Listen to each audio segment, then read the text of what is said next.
Joy Gray, what an absolute treat.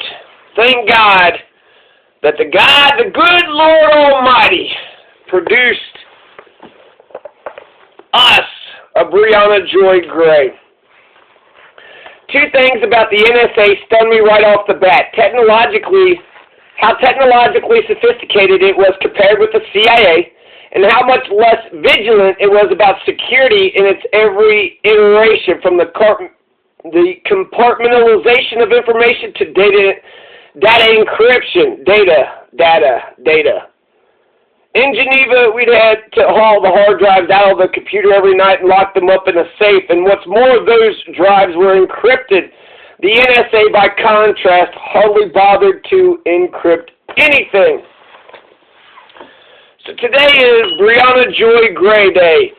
Hey, December 25th, Mary Briahna Joy Gray Day. Let's hear from Briahna Joy Gray. Oh, I like saying Bree Joy.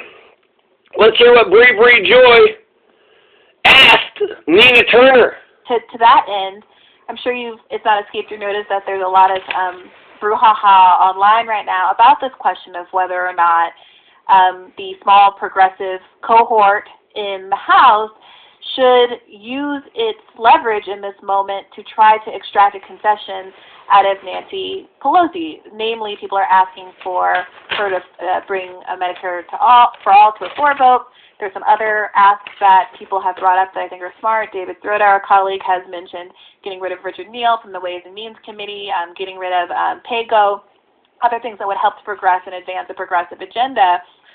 Right now, there hasn't been any buy-in from any progressive members of the House. What's your read on that situation? I'm not there right now, so far be it for me to second guess.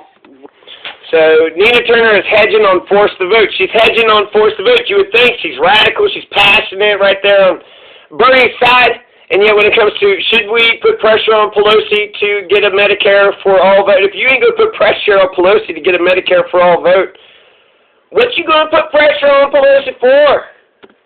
What decisions are being made, what the Progressive Caucus is talking about, what the squad is talking about. I don't want to necessarily, because I'm not there. I'm not going to, I don't want to. Guess what Briahna Joy Gray is going to do, though? You think she's going to let Nina Turner off the hook? You think she's going to let her deflect and get away with that answer? No. Briahna Joy Gray, she pushes back. I want to malign them, I guess. I'm trying to put this in a way that... Sure, but not... I'm trying to say nothing, but make it seem like I'm saying something. Not a commentary on what their choices were, but can you give some insight into what your thinking would be about this process? Because it seems in a lot of ways that the crucial question is, is there a willingness to go up against your own party's leadership? Is there a willingness to be critical of one's own party's leadership?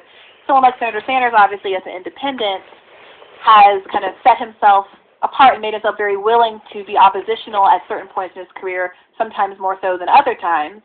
But do you see yourself as someone who would be willing to call out leadership and be oppositional in that way as opposed to... Before we hear Nina Turner kind of get out of this, Briahna Joy, this is a tweet that she wrote. The serious left critique of force the vote is that the pro-force camp doesn't understand how power works, but the anti-force camp thinks that playing nice with Pelosi will prevent leftists from being punished for crossing corporate Dems, e.g., they'll get their committee seats. If anything is voluntarism, is thinking that if the squad is nice enough to Pelosi, that will advance the left agenda. At best, it earns a stagnation on important issues like Medicare for all. Meanwhile, 68,000 Americans die every year, and 15 million Americans are kicked off their health care. Hearing leftists say that forcing a floor vote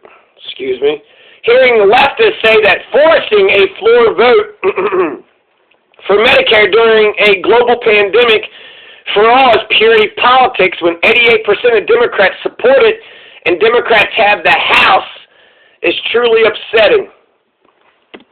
To kind of putting quote-unquote party first? I've shown myself already to be willing to do that throughout my career. I've already been courageous and brave for the issues. Again? You want me to do it again? Yeah, I've bumped up against the Democratic Party. You know, I bump up against this party because I care. Some people want to question whether I'm a Democrat. Just because, you know, working with somebody doesn't mean you're going to acquiesce to them. There is a difference. And who in the goddamn fuck questions if Nina Turner is a Democrat? She's hanging out with some really dumb people. So the progressives have to set themselves apart. Why are we being called progressives if we're not going to stand up for the people? It's really simple. You know, to quote Congresswoman Briahna Joy, what the people want is simple. They want an America as good as it's promised. Progressives are standing in that ready position to help to deliver. I like that quote. I like that line. We expect America to be as good as its promise. We the best. We the greatest. We expect America to be the greatest that it could possibly be. An America as good as its promise. So whether it's now or soon, and that's why I'm trying not to second guess them because I don't know what's going into their thinking. Whether justice delayed is justice denied. Fuck. Why do I got so much phlegm? Justice delayed is justice denied. Yeah, wait most always means never. She's going to say that. I don't want people to give up on them just because they might not necessarily be answering that call right this minute. Oh, I'm going to give up on them because if they're not even fighting for Medicare for all, I don't expect them to fight for goddamn shit. There's still time to push. How much more time? Because I feel like, you know, the progressives in Congress are our only hope if they actually can push a progressive agenda in Congress and save America. If the progressives can't flex their power and save America, well, fuck, why should I give a flying fuck about those so-called progressive in name only, those Pinos? Neoliberals and more moderates to do the right thing. And when the Progressive Caucus decides to do that, we must ready ourselves to know that when you make a demand, there has to be a consequence to that demand. And I think that's what people out on the activist side is saying: make the demand and then make sure that there's a consequence for it. So she's still hedging. She still hasn't said that she's for force the voter. That it's a good tactic. And Briahna Joy is undefeated. Briahna Joy had announced that she is undefeated. Undefeated. Her article, her argument, she's getting.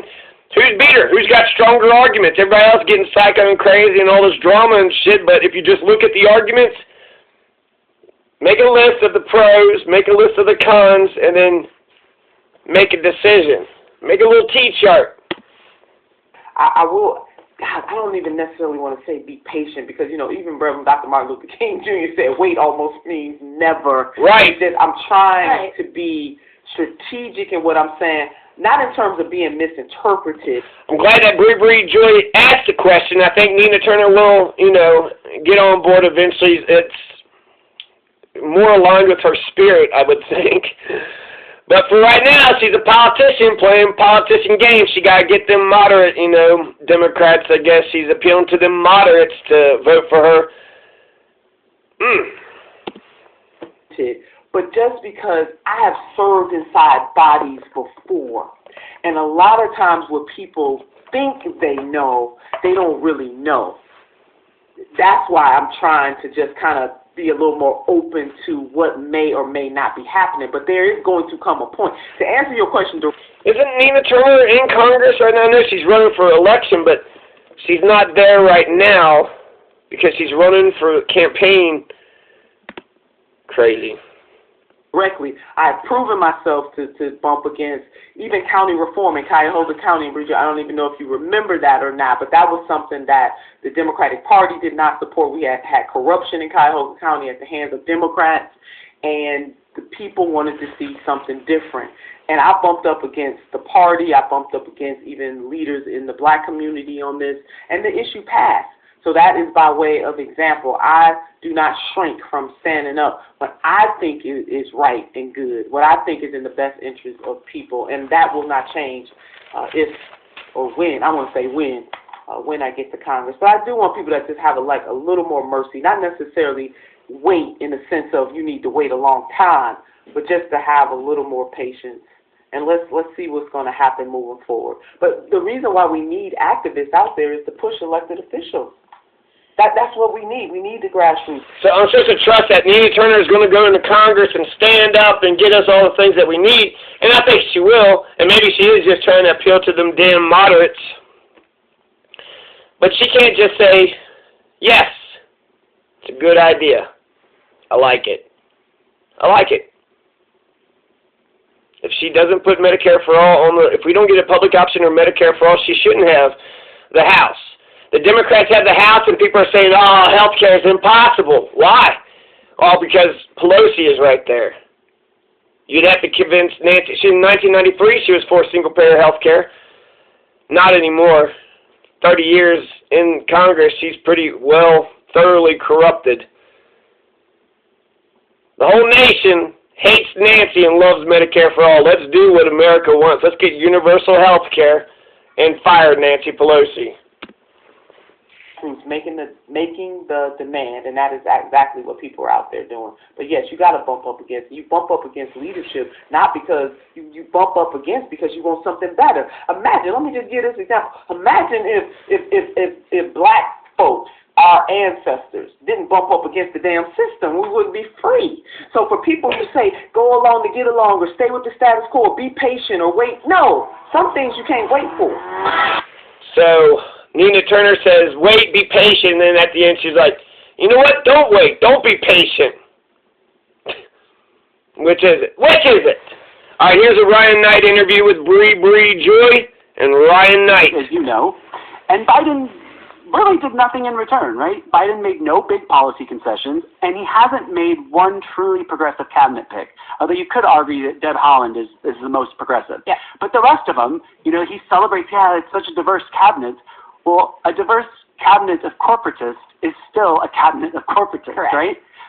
And so my question is, how many more times does the left need to get burned before it stops playing nice with these corporatists?